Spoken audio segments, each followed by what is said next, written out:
Sri TV நேயர்களுக்கு வணக்கம்.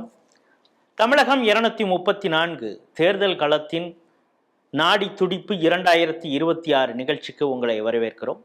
தமிழகம் முழுவதும் உள்ள சட்டமன்ற தொகுதிகள், அதன் கள நிலவரம் என்ன அப்படிங்கிறத தர ஆய்வுகளின் அடிப்படை, கள ஆய்வுகள் செய்து தர ஆய்வுகளை எடுத்து அது சம்பந்தமாக தான் நம்ம பேசிட்டு இருக்கோம்.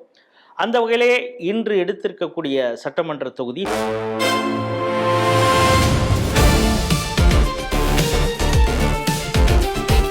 திருப்பத்தூர் சட்டமன்ற தொகுதி. இதில் 2,38,000 வாக்காளர்கள் இருக்கிறாங்க. ஆண் வாக்காளர்கள் 1,18,000, பெண் வாக்காளர்கள் 1,19,000, ஒரு 1000 2000 அதிகமாக இருக்கிறாங்க.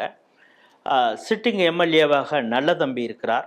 அவருடைய பெர்ஃபார்மன்ஸ் என்ன, எப்படி இருக்குது, மக்கள் என்ன நினைக்கிறாங்க அப்படிங்கிறதெல்லாம் நமக்கு களத்திலிருந்தே அந்த தரவுகளை அங்கிருந்து நமக்கு சொல்லக்கூடியவர் நம்மளுடைய செய்தியாளர் நா. பாஸ்கரன் அவர்கள். இந்த தொகுதியை பொறுத்தளவு வன்னியர்கள், முஸ்லீம், முதலியார், பட்டியல் சமூகத்தை சார்ந்தவர்கள், பழங்குடியினர் எல்லாருமே இருக்காங்க. மலை கிராமங்கள்லாம் இருக்குது.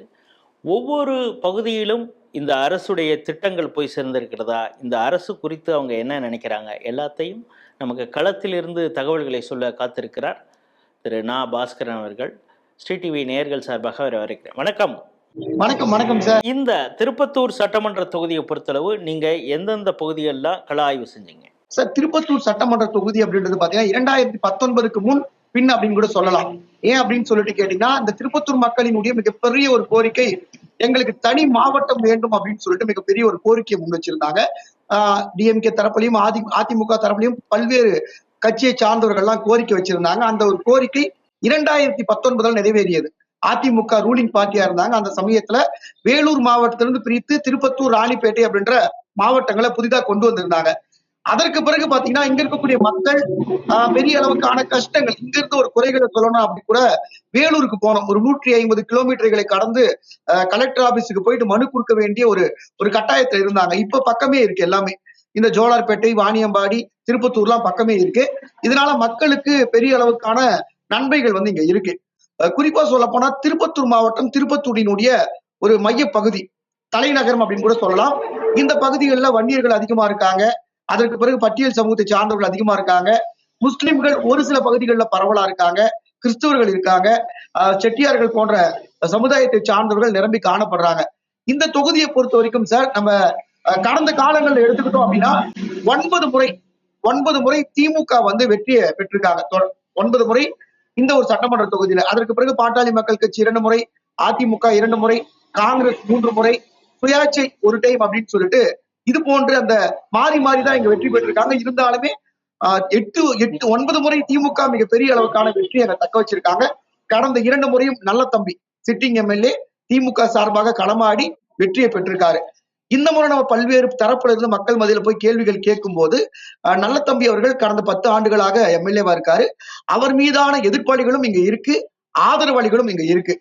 குறிப்பா சொல்ல போனா வன்னியர் சமூக மக்கள், டி.கே. ராஜா இதற்கு முன்பு பாட்டாளி மக்கள் கட்சி சார்பா ஏடிஎம்கே அலையன்ஸ்ல போட்டிட்டு இருந்தாரு. அவருக்கும் நல்லதம்பி அவர்களுக்கும் இடையில 28,000 வாக்குகள் வித்தியாசத்துல நல்லதம்பி அவர்கள் வெற்றி பெற்றிருந்தாரு. அதன் மூலமா அந்த பகுதியில் இருக்கக்கூடிய மக்கள் மத்தியில நல்லதம்பியினுடைய செல்வாக்கு 2வது முறை உயர்ந்திருக்கு. பொதுவாரியாக திருப்பத்தூர் நகராட்சியை சுற்றி நம்ம கேள்வி கேட்கும் போது அங்க மறுபடியும் நல்லதம்பி அவர்களுக்கு ஆதரவான தான் மக்கள் சொல்றாங்க. திருப்பத்தூர் சட்டமன்ற தொகுதி, இப்ப நீங்க நகர் பகுதியை சொன்னீங்க. இது இல்லாம வேறு எந்தெந்த பகுதியெல்லாம் கள ஆய்வு செய்தீங்க? சார், திருப்பத்தூர் மாவட்டத்தை நம்ம எடுத்துக்கிட்டோம் அப்படின்னா, நம்மளுக்கு பாத்தீங்கன்னா கிருஷ்ணகிரி பார்டர் வரைக்குமே அந்த ஒரு மாவட்டம் நீண்டு பயணிக்குது. குறிப்பா சொல்ல போனா கோனேரி குப்பம், புதுப்பேட்டை, ஆதியூர், ஜவ்வாதுமலை, புதூர் நாடு, செங்கம், குனிச்சி, காக்கங்கரை போன்ற பகுதிகள் பாத்தீங்கன்னா கிராமப்புறங்களா இருக்கு. திருப்பத்தூரை சுற்றியான பகுதிகள் நகரமா இருக்கு. கிராமப்புறங்களை பொறுத்த வரைக்கும் மக்கள் கிட்ட கேள்வி கேட்கும் போது அதீதமான கோபத்துல அவங்க பேசுறாங்க. நம்ம அந்த பைட்ஸை பார்க்கும் போதே தெரியும். ஒரு சில ஊராட்சி மன்ற தலைவர்கள் ஒரு சில நபர்களுக்கு ஃபேவரா நடந்துக்கிறாங்க. எங்களுக்கு வீடு கேட்டா கொடுக்க மாட்டேன்றாங்க, எங்களுக்கு சலுகைகள் கொடுக்க மாட்டேன்றாங்க, எங்களுக்கு 5,000 ரூபாய் பணம் கூட ஒழுங்கா சேரல அப்படின்ற மாதிரி கோபத்தினுடைய வெளிப்பாடாக அந்த பகுதிகள், குறிப்பா சொல்ல போனா குனிச்சி, காக்கங்கரை, இந்த ஊத்தங்கரை போன்ற பகுதிகளில் இருக்கக்கூடிய மக்கள் கடுமையான அளவுக்கு கோபத்தை வெளிப்படுத்துறாங்க இங்க இருக்கக்கூடிய ரூலிங் பார்ட்டியின் மீது. அதே நம்ம இன்னொரு பக்கம் வரும்போது அந்த கட்சியை சார்ந்தவர்களோ அவர்களுக்கு சலுகைகள் கிடைத்திருக்கக்கூடிய நபர்களோ திமுகவுக்கு சார்பாகவும் பேசுறாங்க. பட் இந்த இரண்டு கட்சிகள் தான் மாறி மாறி இந்த பகுதியில மிகப்பெரிய அளவுக்கான செல்வாக்கை உருவாக்கி வச்சிருக்காங்க. இப்போ நீங்கள் வந்து அந்த கந்திலி, ஆண்டியப்பனூர், புதூர் நாடு, இந்த பகுதியில் கொரட்டி, இந்த பகுதிகளெல்லாம் எந்தெந்த சமூகத்தினர் எந்த அளவுக்கு பர்சன்டேஜில் இருக்காங்க? கண்டிப்பா சார். நம்ம திருப்பத்தூர் மாவட்டம், திருப்பத்தூர் சட்டமன்றம் எடுத்துக்கிட்டோம் அப்படின்னாவே வன்னியர்கள் பெரும்பாலும் அதிகமா இருக்காங்க. அதற்கு பிறகு ஆதி திராவிடர்கள், பட்டியல் சமூகத்தினுடைய மக்கள் இருக்காங்க. அதற்கு பிறகு முஸ்லிம்கள் ஒரு சில தொகுதிகளில் பரவலா இருக்காங்க. அதற்கு பிறகு செட்டியார் சமூகத்தை சார்ந்தவர்கள், முதலியார்கள், இது போன்ற சமூகத்தை சார்ந்தவர்கள்லாம் தோராயமான அளவுக்கு இருக்காங்க. திருப்பத்தூரை பொறுத்த வரைக்கும் அந்த பகுதிகளில் இருக்கக்கூடிய முக்கியமான வேலை அப்படின்றது கடைகள் மூலமா இருக்கக்கூடிய வேலைகள், தொழிற்சாலைகள் கொஞ்சம் இருக்காங்க.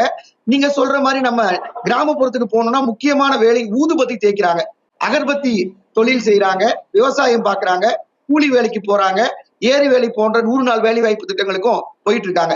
அந்த பகுதியில் இருக்கக்கூடிய மக்கள் முழுக்க முழுக்க அவங்களுக்கு ஏதாவது ஒண்ணு நல்லது நடக்குமா அப்படின்ற ஒரு எதிர்பார்ப்போடு தான் இப்பவும் இருக்காங்க. அதிமுக சார்பா அந்த பகுதியில செல்வாக்கு இருந்தாலும் திராவிட கட்சிகளுடைய மாயை இன்னமும் அந்த பக்கம் இருக்கு. ஒரு சில 100 நாள் வேலை வாய்ப்பு அட்டை கூட எங்களுக்கு கிடைக்கலங்க, நாங்க பலமுறை முறையிட்டோம், கேட்டீங்கன்னா நீங்க ஏடிஎம்கேக்கு தானே வாக்கு செலுத்துறீங்க, நான் ஏன் உங்களுக்கு கொடுக்கணும்ன்ற மாதிரிலாம் சொல்றதா மக்களே சொல்றாங்க. இந்த புதூர் நாடு, இந்த அதாவது ஜவ்வாது மலையொட்டி நிறைய மலையாளி எஸ்டிஸ் இருக்காங்க, அவங்களுடைய எண்ணிக்கை எவ்வளவு இருக்கும்? பொதுவா அந்த பக்கம் 20,000க்கும் குறைவான மக்கள் தான் புதூர் நாடு பகுதிகளில் வசிக்கிறாங்க. மொத்தமான வாக்காளர்களே இங்க 2,24,000 பேர் தான் இருக்காங்க. புதூர் நாடு பகுதிகளில் 20,000 வாக்காளர்களுக்கு குறைவா தான் இருக்காங்க. அந்த பகுதியில் இருக்கக்கூடியவங்களும் வன்னியர்கள் அதிகமா இருக்காங்க. இருந்தாலும் மலைவாழ் மக்கள் அவங்க. அந்த பகுதியும் திருப்பத்தூர் முழுக்க முழுக்க வன்னியர்களுடைய பெல்ட். பாட்டாளி மக்கள் கட்சி தொடர்ந்து பலமுறை இந்த தொகுதியை கேட்டு வாங்கி போட்டியிடுறாங்க. எதனால அப்படின்னு நம்ம கேட்டோம்னா, இங்க வன்னியர்கள் சமூகம் அதிகமா இருக்கிறதுனாலதான் அவங்க கேட்டு வாங்கி போட்டியிடுறாங்க. கடந்த 2 முறையுமே பாட்டாளி மக்கள் கட்சி தான் போட்டியிட்டு தோல்வியும் அடைஞ்சிருக்காங்க இந்த பகுதிகளில். கிறிஸ்தவர்கள் எந்த அளவுக்கு எண்ணிக்கை இருக்குது, எந்த பகுதியில் அவங்க இருக்காங்க? சார், கிறிஸ்தவர்களை பொறுத்த வரைக்கும் நகரப்புறத்துல மட்டும் தான் நிலைமை காணப்படுறாங்க. கிராமங்கள்ல கிறிஸ்தவர்கள் குறைவா இருக்காங்க. பட்டியல் சமூகத்தை சார்ந்தவர்கள் இங்க கிறிஸ்டினா மாறி இருக்காங்க இல்லைங்களா, அவங்கதான் இந்த பகுதிகளில் இருக்காங்க. குறிப்பா சொல்ல போனா சேக்ரெட் காலேஜ் தொடங்கி திருப்பத்தூரினுடைய நகர் பகுதி வரைக்கும், தர்மபுரி அந்த மெயின் ரோடு, அந்த மேம்பாலம் தொடங்கக்கூடிய வரைக்குமே வந்து பாத்தீங்கன்னா கிறிஸ்டியன்கள் அங்கங்க பகுதிகளில் பெருவாரிய இல்லைனாலும் ஒரு சில பகுதிகளில் அவங்களுடைய ஆதிக்கம் இருக்கு. திருப்பத்தூர் சட்டமன்ற தொகுதியை பொறுத்தளவு பெண்கள் வாக்கு, அதாவது அவங்களோட வாக்காளர் எண்ணிக்கை கொஞ்சம் அதிகமாக இருக்கு அப்படிங்கிற பார்க்குறோம். அவங்க என்ன நினைக்கிறாங்க, ஆளும் அரசாங்கத்தை பத்தி என்ன நினைக்கிறாங்க? குறிப்பா சொல்ல போனா 1,13,000 வாக்குகள் வந்து பெண்களுடைய வாக்கு இந்த திருப்பத்தூர் சட்டமன்ற தொகுதியில இருக்கு. அதுல கிராமப்புறத்துல மட்டுமே 68 விழுக்காடு அளவுக்கான வாக்குகள் இருக்கு. நகரப்புறத்துல குறைவா இருக்காங்க. கிராமப்புறங்கள்ல 68 விழுக்காடு அளவுக்கு வாக்கு வந்து பெண்களினுடைய வாக்கு அந்த பகுதிகளில் இருக்கு. பட் இங்க நகர்ப்புறத்துல இருக்கக்கூடிய பெண்கள் வேலைக்கு போறாங்க, அவங்களுடைய பெரிய கஷ்டங்கள் இங்க இல்ல. கிராமப்புறத்துல இருக்கக்கூடிய பெண்கள் பல்வேறு கோரிக்கைகளை வந்து முன்வைக்கிறாங்க அரசாங்கத்துக்கு முன்னாடி. எங்களுக்கு வேலை வாய்ப்புக்கான ஒரு விஷயத்தை உருவாக்குங்க அப்படின்றாங்க. இந்த புளியம்பழம் உதுக்கக்கூடிய அந்த தொழில் அங்க இருக்கு. சாலை ஓரங்கள்ல வந்து புளிய மரம் இருக்கும். நம்ம தர்மபுரி போற வழி அந்த கிருஷ்ணகிரி பார்டர் வரைக்குமே புளிய மரங்கள் அதிகமா இருக்கக்கூடிய பகுதி. இப்போ ஹைவே போறதுனால பெரிய அளவுக்கான புளிய மரங்களை கட் பண்ணிட்டாங்க. அந்த பகுதியில் இருக்கக்கூடிய பெண்களினுடைய முக்கியமான கோரிக்கை, நாங்க இன்ன வரைக்குமே புளிய மரம் பெருக்கிதான் எங்களுடைய வாழ்வாதாரத்தை உயர்த்திட்டு இருக்கோம், எங்களுக்கு ஏதாவது ஒரு தொழில் செஞ்சு கொடுத்தா நல்லா இருக்கும், சிறு தொழில்கள், எங்க சிறு தொழில் குறு தொழில்கள் எல்லாம் நீங்க பண்ணி கொடுத்தீங்கன்னா மிக பெரிய அளவுக்கான ஒரு எங்களுடைய வாழ்வாதாரத்தை மேம்படுத்திப்பதற்கான ஒரு சூழல் இருக்கும். பட் எந்த அரசாங்கமும் அதை செய்ய மறுக்கிறாங்க. செய்யணும்னு சொல்றாங்க, செய்ய மாட்டேன்றாங்க அப்படின்ற ஒரு பிரதானமான ஒரு கோரிக்கையை தான் அவங்க முன்வைக்கிறாங்க. அரசு திட்டங்கள் இவங்க சொல்றது மகளிர் உரிமை தொகை அப்படின்னு சொல்றாங்க, அதுக்கப்புறம் விடியல் பயணம் போல பெண்களுக்கான பல திட்டங்களை இந்த தமிழக அரசு செய்திருக்கிறது. அதுதான் தங்களுடைய சாதனையாகவும் அவங்க சொல்லிட்டு இருக்காங்க. அது எந்த அளவுக்கு அந்த மக்களை போய் சேர்ந்திருக்கு? சார், விடியல் பயணம் பொறுத்த வரைக்கும் கிராமங்கள்ல வந்து பெரிய அளவுக்கு வெற்றி பெற்றிருக்குன்னு சொன்னா கூட ஒரு மாயை தான் இருக்கு. ஏன்னா நம்ம ஒரு இந்த திருப்பத்தூர்ல தொடங்கி தர்மபுரிக்கு போனோம்னா விடியல் பயணத்துல நம்ம பயணம் மேற்கொள்ள முடியாது. அந்த குறிப்பிட்ட பகுதிகளுக்கு மட்டும் தான் பேருந்துகளால் பயணம் செய்ய முடியும். ஒரு 5 கிலோமீட்டர் 10 கிலோமீட்டர் தொலைவுக்கு மட்டும் தான் பயணம் செய்ய முடியும். ஆனா இங்க திருப்பத்தூர்ல இருந்து சுந்தரமல்லி போறதுக்கோ, சுந்தரமல்லியில இருந்து குளிச்சி போறதுக்கோ, அந்த பகுதிகளுக்கு போறதுக்கு பெரிய அளவுக்கான பேருந்துகள் இங்க இல்ல. இருக்கக்கூடிய பேருந்து திருப்பத்தூர் தொடங்கி தர்மபுரி வரைக்கும் த்ரூ பஸ் தான் இருக்கு, பாயிண்ட் டு பாயிண்ட் தான் இருக்கு. பட் அந்த கிராமத்துல இருக்கக்கூடிய மக்கள் பயணம் செய்வதற்கான பேருந்து குறைவா இருக்கு. 2 பேருந்துகள் தான் பெரிய அளவுக்கான அந்த குக்கிராமங்களுக்கு போவதற்கான ஒரு பாதையா இருக்கு. அதனால மக்கள் எங்களுக்கு இன்னும் அதிகமான பேருந்துகளை நீங்க உருவாக்கி கொடுங்க. எங்களுக்கு 2 பேருந்து இருக்கு. 1 மணி நேரத்துக்கு கூட ஒரு பேருந்து வரமாட்டேங்குது. நாங்க 2 மணி நேரம் வெயிட் பண்ணணும். ஒரு 10 ரூபாய் டிக்கெட் எடுப்பதற்காக, அந்த டிக்கெட் இல்லாம பயணிப்பதற்காக 2 மணி நேரம் நாங்க வெயில்ல கால் கடுக்க காத்திருக்கக்கூடிய ஒரு சூழல் இருக்கு.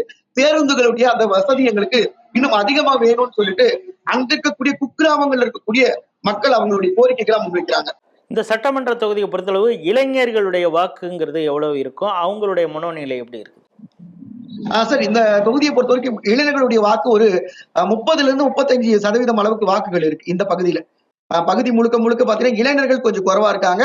இங்க இருக்கக்கூடிய இளைஞர்கள் வெளியில போயிட்டு வேலைக்கு போறாங்க. இந்த பகுதியில சிப்காட் கிடையாது. திருப்பத்தூர் மாவட்டத்தினுடைய பெரும்பாலான இளைஞர்கள் போகக்கூடிய பகுதிகள் அப்படின்னு கேட்டீங்கன்னா பெங்களூர், இல்ல சென்னை, இல்ல போச்சம்பள்ளி. இந்த பகுதிகளுக்கு அவங்க போறதுனால அந்த தேர்தல் நேரத்துல அவங்க இங்க வந்து வாக்கு செலுத்துவதற்கான ஒரு சூழல் குறைவா இருக்கு.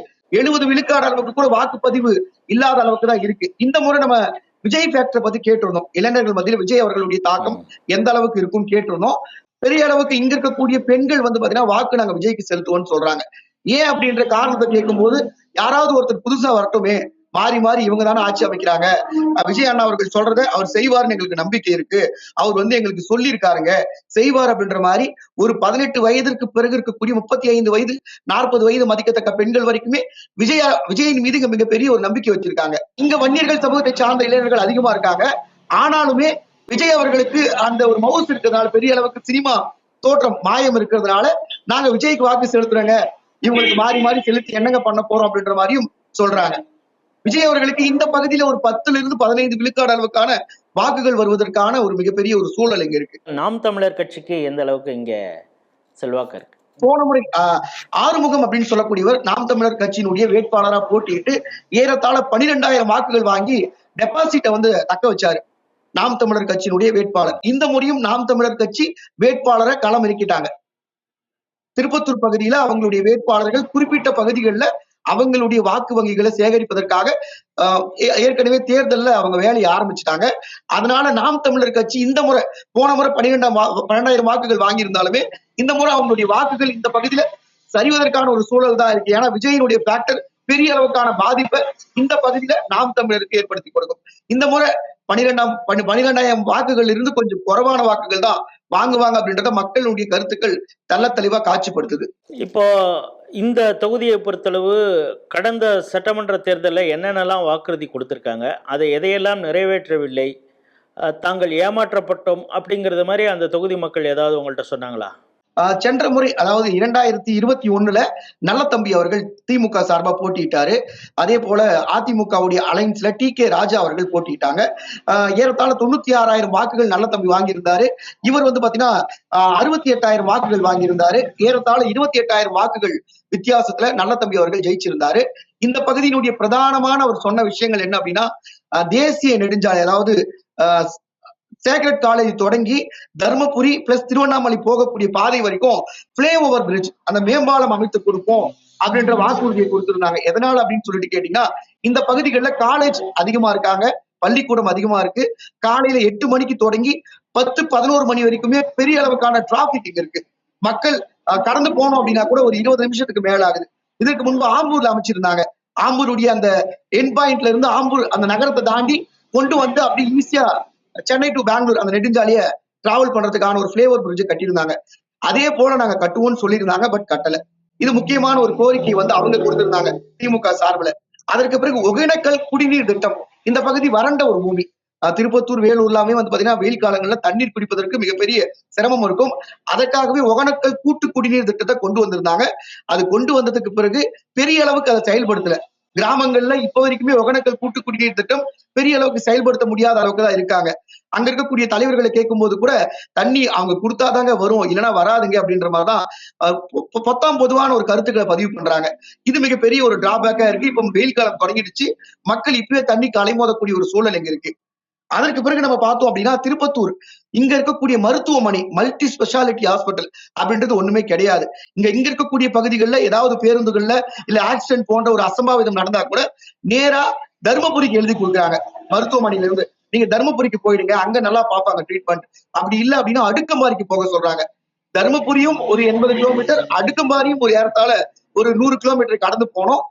போறதுக்குள்ளேயே பெரும்பாலான பெரிய அளவுக்கான பிரச்சனைகள் பாதிக்கப்பட்டவர்களுக்கு ஏற்படுது. அதனால திருப்பத்தூருக்கு அப்படின்னு சொல்லிட்டு தனியா மிகப்பெரிய அளவுக்கான மருத்துவமனையை உருவாக்கி கொடுங்க அப்படின்றதா அந்த பகுதியினுடைய மக்களினுடைய மிகப்பெரிய ஒரு கோரிக்கையா இருக்கு.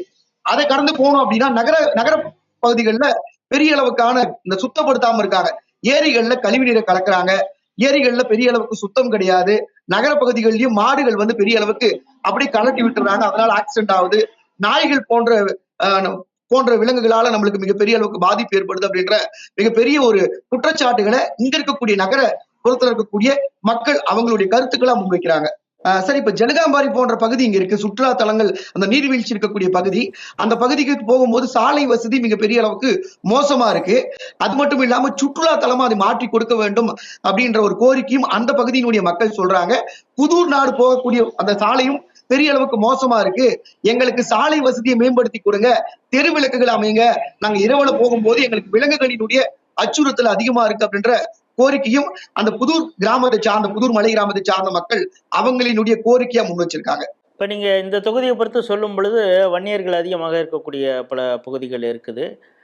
பல முறை அவங்களே கேட்டு பெற்றிருக்காங்க இந்த தொகுதியை அப்படின்னு சொல்லியிருக்கீங்க. இப்போ இந்த நேரத்தில் அதுவும் கேட்க வேண்டியதாக இருக்கிறது. அங்கே வந்து டாக்டர் ராமதாஸ் பெரியவருக்கு அங்கே பெரிய அளவு செல்வாக்கு இருக்கிறதா, இல்லை வந்து அன்புமணி ராமதாஸுக்கு, என்னப்பா ரெண்டு பேரும் பிளவு ஏற்பட்டிருக்குங்கிறதுனால யாருக்கு அங்கே ஆதரவு இருக்காது? கண்டிப்பா சார். இந்த பகுதியை பொறுத்த வரைக்கும் டி.கே. ராஜா அவர்கள் தொடர்ந்து நான் 2 முறை எம்எல்ஏவா இருந்தாரு, 2 முறை சீட்டு வாங்கி தோல்வி அடைஞ்சிருக்காரு. அவர் யாருக்கு ஆதரவு அப்படின்னு பாத்தீங்கன்னா அன்புமணி தரப்புல இப்ப அவர் ஆதரவா இருக்காரு. டி.கே. ராஜா தான் இந்த திருப்பத்தூர் பகுதி சட்டமன்ற தொகுதியினுடைய பாட்டாளி மக்கள் கட்சியினுடைய ஒரு முகமா இருக்காரு. அவர் யாருக்கு ஆதரவு அப்படின்ற ஒரு கேள்வினால அன்புமணி அவர்கள் பக்கம் டி.கே. ராஜாவினுடைய ஆதரவாளர்கள் நிரம்பி இருக்கிறதுனால இந்த பகுதி முழுக்க முழுக்க அன்புமணி அவர்களுடைய ஆதரவாளர்கள் தான் அதிகமா இருக்காங்க. ஏன்னா டி.கே. ராஜா அவர்கள் அன்புமணியினுடைய ஆதரவாளர். இந்த முறை அவர் சீட்டு கேட்பதற்கான முயற்சிகள் இறங்கியிருக்காரு.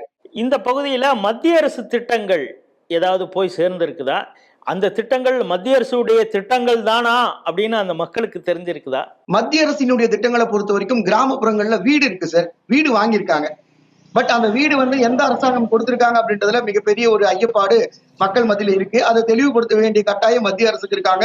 அங்க இருக்கக்கூடிய பாஜகவினுடைய ஆதரவாளர்களும் இது எங்களுடைய மத்திய அரசாங்கம் தான் உங்களுக்கு கொடுத்திருக்காங்க அப்படின்றதுல அவங்க போயிட்டு மக்கள் மத்தியில அவங்களுடைய வாக்கு சேகரிப்பு செல்லும் போது சொல்ல வேண்டிய மிகப்பெரிய ஒரு கட்டாயம் இருக்கு. அதே போல ரேஷன் பொருட்கள்ல கொடுக்கறதுல கூட மத்திய அரசாங்கம் தான் அதிகமான அளவுக்கு கொடுக்குறாங்க கிராமப்புறங்கள்ல. அதே போல கிராமப்புறத்துக்கு தான் மத்திய அரசாங்கம் மிகப்பெரிய அளவுக்கு ஒவ்வொரு கிராமங்களையும் அந்த கழிவறைகளை கட்டி கொடுத்திருக்காங்க. கழிவறைகள் இல்லா வீடே இருக்கக்கூடாதுன்ற மிகப்பெரிய ஒரு கனவு திட்டம் மோடி அவர்களுக்கு இருக்கு. அந்த கனவு திட்டத்தின் மூலமாக பல்வேறு கிராமங்கள்ல இருக்கக்கூடிய வீடுகளுக்கு கழிவறைகளை கட்டி கொடுத்திருக்காங்க மத்திய அரசாங்கம். பட் அந்த எந்த அரசாங்கம் கட்டி கொடுத்திருக்காங்க அப்படின்றதுல மிகப்பெரிய குளறுபாடுகள் இங்க இருக்கு. ஒருவேளை மாநில அரசாங்கம் கட்டி கொடுத்திருக்காங்களா இல்ல மத்திய அரசாங்கம் கட்டி கொடுத்திருக்காங்களா அப்படின்றத மக்கள் மத்தியில இன்னும் பெரிய அளவுக்கான விழிப்புணர்வு இல்ல. அது விழிப்புணர்வு செய்ய வேண்டிய கட்டாயம் மத்திய அரசுக்கும் பாஜகவை சார்ந்தவர்களுக்கும் இருக்கு அப்படின்றத கிராமப்புறங்கள்ல போகும்போது நமக்கு தெள்ள தெளிவா காட்சிப்படுத்துறாங்க மக்கள். அந்த பகுதியில திமுகவுடைய ஒரு மூத்த தலைவராக இருக்கக்கூடியவர் துரைமுருகன், அப்புறம் அவருடைய மகன் வந்து எம்பியாக கதிர் ஆனந்த் இருக்காங்க. அவங்க எந்த அளவுக்கு இந்த தொகுதியில் அவங்களுடைய இன்ஃப்ளூயன்ஸ் இருக்குங்கிறது ஒன்று.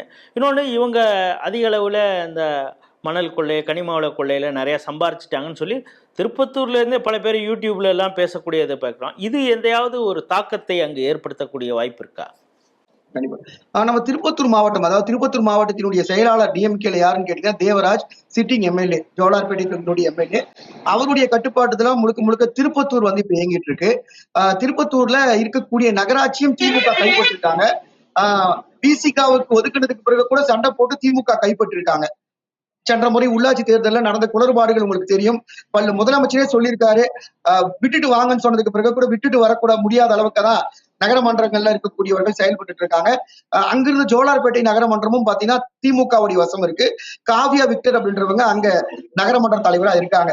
இது போன்ற சூழல்ல அந்த பகுதிகளில் செல்வாக்கு யாருக்கு அதிகமா இருக்குன்னா தேவராஜ் அவர்களுக்கு அதிகமா இருக்கு. அந்த பகுதியை கண்காணிக்கக்கூடிய ஏவா வேலு அவர்கள் இந்த பகுதியினுடைய திருவண்ணாமலையும் பக்கம் இருக்கிறதுனால அவர் அந்த அமைச்சருக்கு தான் இந்த பகுதியை ஒதுக்கி கொடுத்திருக்காங்க. அவருடைய ஆதிக்கம் இந்த பகுதியில அதிகமா இருக்கு. நல்லத்தம்பி தொடர்ந்து 2வது முறையாக எம்எல்ஏவா இருக்காரு. கனிமொழி அவர்களுடைய தீவிரமான ஆதரவாளர். கனிமொழி அவர்களுடைய தீவிரமான ஆதரவாளர் அப்படின்றதுனால மறுபடியும் கனிமொழி அவர்கள் மூலமாக அந்த லாபி மூலமாக சீட்டு வாங்குவதற்கான முக்கியமான வேலைகள் இறங்கியிருக்காரு. இந்த பகுதியை முழுக்க முழுக்க நல்ல தம்பி அவர்கள் மிகப்பெரிய அளவுக்கான செல்வாக்கு மிக்க திமுகவினுடைய தலைவரா இருக்காரு. 2 முறை எம்எல்ஏவும் இருக்காரு, சிட்டிங் எம்எல்ஏ. இப்போ ஏசி சண்முகம் 2-3 முறை எலெக்ஷனில் நின்று ஒரு தோல்வியை தழுவியிருக்கிறார். அவர் மீது ஏதாவது ஒரு சாஃப்ட் கார்னர் அந்த பகுதியில் இருக்கக்கூடிய மக்களுக்கு இருக்குதா? கண்டிப்பா சார். ஏசி சண்முகம் அவர்கள் பிஜேபி அலைன்ஸ்ல போட்டி போடும்போது அவர் சொன்ன முக்கியமான வாக்குறுதி என்ன அப்படின்னா, வாணியம்பாடி என்னுடைய பாராளுமன்ற தொகுதிக்கு உட்பட்ட மக்களுக்கு ஹார்ட் ஆபரேஷன், இதய அறுவை சிகிச்சை நான் வெற்றி பெற்றா எந்த ஒரு ரூபாய் வாங்காம கூட என்னுடைய கல்லூரியில நான் பண்ணுவேன் அப்படின்னு சொல்லிட்டு முக்கியமான வாக்குறுதியை கொடுத்திருந்தாரு. பாலாறு மிக முக்கியமான அளவுக்கு நான் வந்து கிளீன் பண்ணுவேன், இந்த நியூ டவுன் கேட் போன்ற விவகாரங்கள்ல வாக்குறுதியை கொடுத்திருந்தாரு. அவர் மீது மிகப்பெரிய அளவுக்கு மக்களுக்கு சாஃப்ட் கார்னர் இருக்கு. 2 முறை, முதல் முறை நின்று தோல்வி அடைந்தார், 2வது முறையும் தோல்வி அடைந்தார். அதனால சண்முகம் அவர்கள் மிகப்பெரிய அளவுக்கு செலவு பண்ணிருக்காரு, மக்களுக்கு நிறைய நல்ல விஷயங்களை சொல்லியிருக்காரு என்ற சாஃப்ட் கார்னர் இருக்கு. பட் அது வாணியம்பாடி பகுதியோட முடிவடையுது. ஏன்னா இது திருவண்ணாமலை பாராளுமன்ற தொகுதிக்கு உட்பட்டு வரக்கூடிய பகுதி அப்படின்றதுனால சண்முகம் அவருடைய தாக்கம் இந்த பகுதியில் குறைவா இருக்கு. முதல் கட்டமாக நீங்க இந்த பகுதியில எல்லாம் கள ஆய்வு மேற்கொண்டிருக்கீங்க, பல பேரோட இன்டர்வியூலாம் கூட நீங்க எடுத்திருக்கீங்க. ஒரு ஃபர்ஸ்ட் லெவலில் நீங்கள் பார்த்தீங்கன்னா எந்த அளவுக்கு மார்க் ஒரு பர்சன்டேஜ் போட்டிங்கன்னா யாருக்கு எட்ஜ் இருக்குது, அதிமுகவுக்கா திமுகவிற்கா? கண்டிப்பா சார். இந்த பகுதியில திமுக சார்பா போட்டிடுவாங்க அப்படின்றது உறுதியா இருக்காங்க. கூட்டணி கட்சிக்கு இந்த தொகுதியை ஒதுக்க மாட்டாங்க. ஏன்னா திமுக தொடர்ந்து பல முறை 9 முறை மேல வெற்றி பெற்றிருக்காங்க. இந்த பக்கம் அதிமுக சார்பில் யார் போட்டிடுவாங்க அப்படின்ற ஒரு கேள்வி இருக்கு. பாட்டாளி மக்கள் கட்சிக்கு அவங்க தொகுதியை ஒதுக்க போறாங்களா, இல்ல நேரடியாகவே அதிமுக தரப்புல போட்டி போட போறாங்களா அப்படின்ற இன்னும் சரியான வேட்பாளர்கள் யார் அப்படின்ற குழப்பம் இங்க மக்களுக்கு இருக்கு. திமுகவை சார்ந்த நல்ல தம்பி அவர்கள் ஏற்கனவே களத்துல இறங்கி பல்வேறு வேலைகளை செஞ்சுட்டு இருக்காரு. நம்ம கிராமப்புறங்கள்ல சொல்லும் போது கூட புடவைலாம் கொடுத்திருக்காரு, எங்களுக்கு புடவையெல்லாம் கொடுத்திருக்காரு பொங்கலுக்கு அப்படின்லாம் சொல்றாங்க. முழுக்க முழுக்க இங்க யார் போட்டியிட போறாங்க, எந்த கட்சி போட்டியிட போகுது அப்படின்ற விஷயம் திமுகவுக்கு ஆப்போசிட்டா அதிமுகவா பாட்டாளி மக்கள் கட்சியா அப்படின்னு சொல்லிட்டு வரும்போதுதான் அதுக்கான உறுதியான நம்ம வந்து சரியான தகவல்களை சொல்ல முடியும். இப்போ வரைக்கும் பாத்தீங்கன்னா 45 விழுக்காடு அளவுக்கு திமுகவுக்கான மக்கள் வாக்கு செலுத்துவோம் அப்படின்னு சொல்லியிருக்காங்க. இந்த பக்கமும் 42 விழுக்காடு அளவுக்கு, ஏறத்தாழ 3 விழுக்காடு அளவுக்கு தான் இந்த பக்கமா அந்த பக்கமான்ற ஒரு மக்கள் மனநிலை மாறி இருக்கு. விஜய் அவர்களுக்கு 12 விழுக்காடு அளவுக்கு வாக்குகள் இந்த பக்கம் கிடைக்கும் அப்படின்னு சொல்லிட்டு மக்கள் சொல்றாங்க. நாம் தமிழர் கட்சி ஏறத்தாழ 3 விழுக்காடு அந்த அளவுக்கு தான் வாக்கு அவங்களுக்கு இந்த பகுதியில வந்து மக்கள் செலுத்துவதற்கான ஒரு சூழல் இருக்கு. முழுக்க முழுக்க வன்னிய மக்கள் வந்து பாத்தீங்கன்னா எந்த வேட்பாளர் இங்க களத்துல இறங்க போறாங்க அப்படின்றதுல முடிவோட இருக்காங்க. இந்த தொகுதியில் இப்போ ஏற்கனவே வந்து வேலையை ஆரம்பிச்சிட்டார் நல்ல தம்பி அப்படின்னு சொல்றீங்க, புடவையெல்லாம் கொடுத்துருக்காருன்னு. பணம் கிஃப்ட் கொடுக்கறது இதுதான் இங்க வந்து வெற்றியை தீர்மானிக்குமான்னு கேட்கிறேன். சார், பணம் பெரிய அளவுக்கு இந்த பகுதியில் வெற்றியை தீர்மானிக்காது அப்படின்னு தான் என்னுடைய கருத்தா இருக்கு. ஏன்னா நகராட்சி பொறுத்த வரைக்கும் படித்த மக்கள் அதிகமா இருக்காங்க, அவங்க சிந்திக்கிறாங்க. பணம் என்னதான் கொடுத்தாலுமே, அதிகமா கொடுத்தாலுமே யாருக்கு வாக்கு செலுத்தணும் அப்படின்றத நகரத்துல இருக்கக்கூடிய மக்கள் தெளிவா இருக்காங்க. ஏன்னா நகராட்சியில மிகப்பெரிய அளவுக்கான குறைபாடுகள் இருக்கு, அந்த சாலையில மிகப்பெரிய அளவுக்கு டிராபிக் இருக்கு. அதனால மாற்றம் வேண்டும். ஏன்னா 2 முறை நல்ல தம்பி அவர்கள் வெற்றி பெற்றிருக்காரு. அதனால அவர் மீது அதிருப்தி இங்க நகரப்புறத்துல இருக்கு. ஆனா கிராமப்புறங்கள்ல வந்து பாத்தீங்கன்னா அதிருப்தி அப்படின்றத விட பணம் பெரிய அளவுக்கு வெளியாடும். நகரப்புறத்துல பணம் அப்படின்றத 2ஆ பிரிச்சிடலாம், கிராமப்புறம் நகரப்புறம். நகரப்புறத்துல பணத்துக்கான வேலை பெரிய அளவுக்கு இருக்காது, கிராமப்புறங்கள்ல பணம் பெரிய அளவுக்கு இந்த தேர்தலில் பேசும். இப்போ முதல் கட்டமாக எடுத்த சர்வேல திமுகவிற்கு கொஞ்சம் எட்ஜ் இருக்குது அப்படின்னு சொல்லியிருக்கீங்க. இன்னும் யார் வேட்பாளர் என்று அறிவிக்கப்படவில்லை. அதிமுக தரப்புலையும் அறிவிக்கல, திமுக அந்த அளவில் தான் இப்பொழுது நாம் கள ஆய்வு செய்திருக்கோம். தொடர்ந்து இது குறித்து கள ஆய்வு செய்து பல தரவுகளை திரட்டி தான் நம்ம இந்த தொகுதியை பொறுத்தளவு முழுமையாக சொல்ல முடியணும்னு சொல்லியிருக்கீங்க. இந்த நிகழ்ச்சியில் கலந்து கொண்டமைக்கு நன்றி. அடுத்த சட்டமன்ற தொகுதி குறித்து தொடர்ந்து நாம் பேசுவோம். நன்றி, வணக்கம்.